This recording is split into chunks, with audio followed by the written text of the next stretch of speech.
السلام علیکم۔ فریضۃ حج میں امت پر مہربانی۔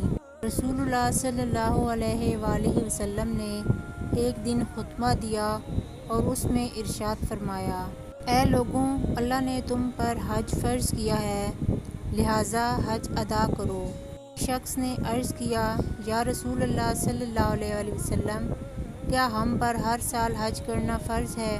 رسول اللہ صلی اللہ علیہ وآلہ وسلم نے اس کے جواب میں سکوت فرمایا اور کوئی جواب نہ دیا، یہاں تک کہ اس شخص نے 3 دفعہ اپنا سوال دہرایا تو آپ صلی اللہ علیہ وآلہ وسلم نے ناراضگی کے ساتھ فرمایا، اگر میں تمہارے سوال کے جواب میں ہاں کہہ دیتا تو تم پر ہر سال حج فرض ہو جاتا اور تم ادا نہ کر سکتے۔ اس کے بعد آپ صلی اللہ علیہ وآلہ وسلم نے ارشاد فرمایا، میری اتنی ہی بات پر اکتفا کیا کرو جس پر میں تمہیں چھوڑ دوں، مزید سوالات نہ پوچھا کرو، کیونکہ تم سے پہلے کی امتیں اپنے غیر ضروری سوال اور انبیاء کے سامنے اختلاف کی وجہ سے تباہ ہو گئیں۔ بس جب میں تمہیں کسی بات کا حکم دوں تو جس حد تک تم میں طاقت ہو اسے بجا لاؤ، اور جب بھی تمہیں کسی چیز سے منع کروں تو تم اس سے رک جاؤ۔